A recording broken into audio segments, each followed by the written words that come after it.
अब कर्म क्षेत्र में जुट जाएं, अपने खून पसीने से नवयुग धरती पर लाएं। और वह नवयुग की कामना, धरती पर नवयुग लाने की कामना हमारी ही संस्कृति करती है, जो सत्य है, शाश्वत है, सनातन है, जो वसुधैव कुटुंबकम की बात करती है, जो आनो भद्रा क्रतवो यंतु विश्वतः की बात करती है, जो सर्वे भवन्तु सुखिनः सर्वे सन्तु निरामयः की बात करती है, जो संपूर्ण चराचर के कल्याण की बात करती है, हमारी ही संस्कृति है, जो समस्त विश्व में बंधुत्व और लोक कल्याण के लिए प्रार्थना करती है, मंत्र देती है। अजय। और जिस तरह से हम कह रहे थे, ये आप भगवान श्री राम का वो विग्रह देख रहे हैं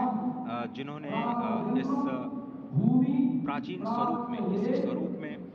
लोगों को दर्शन दिए। भगवान श्री राम, भगवान भरत लला, श्री लक्ष्मण और श्री शत्रुघ्न के साथ लगातार चारों भाइयों के बाल रूप में दर्शन देते रहे। और आज वो भी स्वर्ण के सिंहासन पर प्रतिष्ठित होंगे और साथ में ही दोनों ही मूर्तियों के जो दर्शन होंगे वो दर्शन उनको प्राप्त होंगे, तीर्थयात्रियों को प्राप्त होंगे। बहुत ही आनंद का क्षण जब भगवान श्री राम कृष्ण मूर्ति में, क्योंकि कहते हैं कि कलयुग में भगवान का जो वर्ण है वो कृष्ण है। सतयुग में भगवान का वर्ण पीत था, त्रेता में भगवान का जो वर्ण यानी रंग है जो लाल रंग का, रक्त वर्ण का हुआ, और द्वापर में वो नीले रंग के हुए, और अब कलयुग में कृष्ण वर्ण के लिए। और इसीलिए जो मूर्ति का निर्माण है वो कृष्ण मूर्ति का निर्माण किया गया है। और 51 इंच की जब मूर्ति प्राण प्रतिष्ठित की जाएगी शुभ मुहूर्त में, तो उसके बाद उसी पुराने विग्रह के साथ में जो रामलला इस वक्त आप देख रहे हैं, जिनके सामने चारों भाइयों के साथ में जो प्राण प्रतिष्ठा का कार्यक्रम चल रहा है, वो भी दर्शन देंगे, जो कि स्वर्ण सिंहासन पर विराज चुके हैं। आप देखिए कि जो मुकुट है, कितनी अद्भुत छवि है। उनके हाथ में धनुष बाण शोभा दे रहे हैं, और उन्हीं प्राचीन विग्रहों के समक्ष बैठ करके प्रधानमंत्री नरेंद्र मोदी इस वक्त जगत के कल्याण की कामना करने के लिए संकल्पबद्ध हो रहे हैं। और भारत को, भारतीयता को, सनातन धर्म को शांति और सद्भावना के प्रसार के लिए जो सनातन धर्म ने जो ये अद्भुत कार्य किया है, उसको आगे बढ़ाते हुए प्रधानमंत्री आज इस अद्भुत क्षण निश्चित तौर से काम काज कीन्हे बिन मोहि कहाँ विश्राम, ये भावना हमेशा घनीभूत रही प्रधानमंत्री नरेंद्र मोदी में। प्रधानमंत्री नरेंद्र मोदी वो क्षण देखा जब 9 और 10 नवंबर 1989 को प्रधानमंत्री ने उस समय देखा अनिकेत एक लेख में, साधना पत्रिका में, और उन्होंने कहा कि यह क्षण सांस्कृतिक स्वतंत्रता का जयघोष करता है, हिंदू चेतना में एक प्रकाश स्तंभ का ये दिन है जब रामशिला पूजन हुए। और साथ ही साथ 1990 के दशक में आडवाणी जी की रथ यात्रा की सारथी रहे, गुजरात में समन्वय की भूमिका में रहे, तत्कालीन भाजपा महासचिव के रूप में 600 गांवों का उन्होंने भ्रमण किया।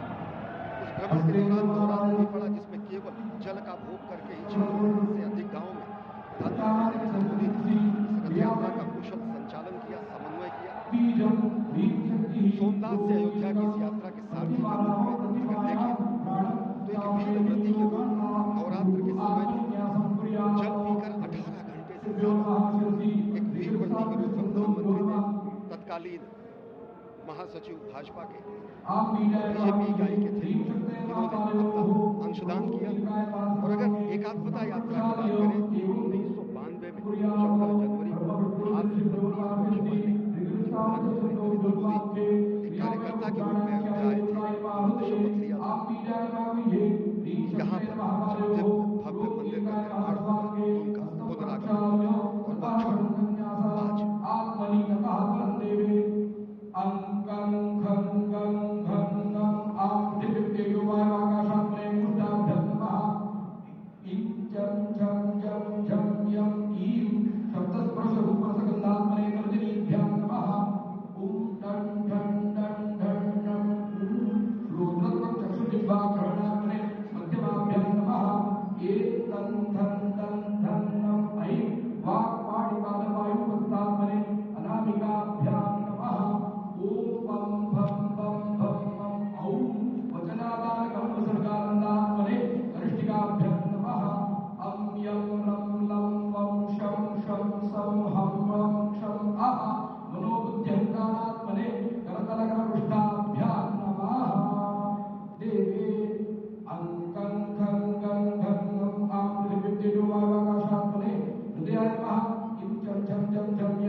हेलीकॉप्टर अब सरयू मैया और राम की पैड़ी की ओर जाएंगे। वहीं पर संपूर्ण भारत और संसार के मीडिया कर्मी अर्थात electronic media, print media, social media, YouTubers